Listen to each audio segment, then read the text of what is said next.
কাকা জানেন আমাদের ফ্যামিলিতে সবাই শিক্ষিত, আমি শিক্ষিত, আমার চাচারা সবাই শিক্ষিত। Excuse me brother, yes brother. আপনাদের মধ্যে ইংলিশ ভালো কে পারে? আমাদের বড় ভাই আছেন তো, খুব ভালো করে। Hello brother, how are you? Yes, I'm fine. How are you, bro? Good brother. একটা কল আসছে। বড় ভাই প্লিজ। কি ভাই তুই ওনার দেখালি কেন? তুই আমার দেখাতে পারিস না?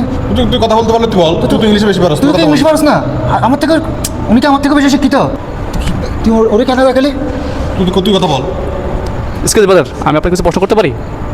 ভাই, তোমার সাথে কথা বল। ওরে পারবে না, আমি ওর থেকে বেশি আমি শিক্ষিত। ও আপনি শিক্ষিত? জি ভাই। ওকে ব্রাদার, আমি আপনাকে কিছু প্রশ্ন করি। জি ভাই করেন। ওকে brother, what is your name brother? What is your name? Name কি ভাই? নেম মানে নাম, আপনার নাম কি? ও ইংলিশে বলেন ভাই, ইংলিশে বলেন। What is your name brother? Name ভাই বাংলা কি? আপনার নাম কি? আমার নাম ইংলিশে বলেন ভাই, ইংলিশটা জি আমি ইংলিশে বলতেছি। ওকে আপনারা বুঝতে পারতেছেন এটা? জি ভাই। Okay, how old are you brother? How old are you? ভাই বাংলা বলেন একটু। না আপনার বয়স কত? ইংলিশে বলেন ভাই, আমি ইংলিশে কথা বলি না, আমি একটু শিক্ষিত না। আচ্ছা ওকে, আপনি একটা ছোট্ট প্রশ্ন উত্তর দিন। ছোট্ট করি না, বড় করেন। আচ্ছা আমি ছোট্টই বলি প্লিজ। কলা ইংরেজি কি? এত সহজ প্রশ্ন করলেন ভাই, এটা তো আমার জন্য প্লেন শ্রেণীর পড়া ভাই, কাজ কলা ভাই।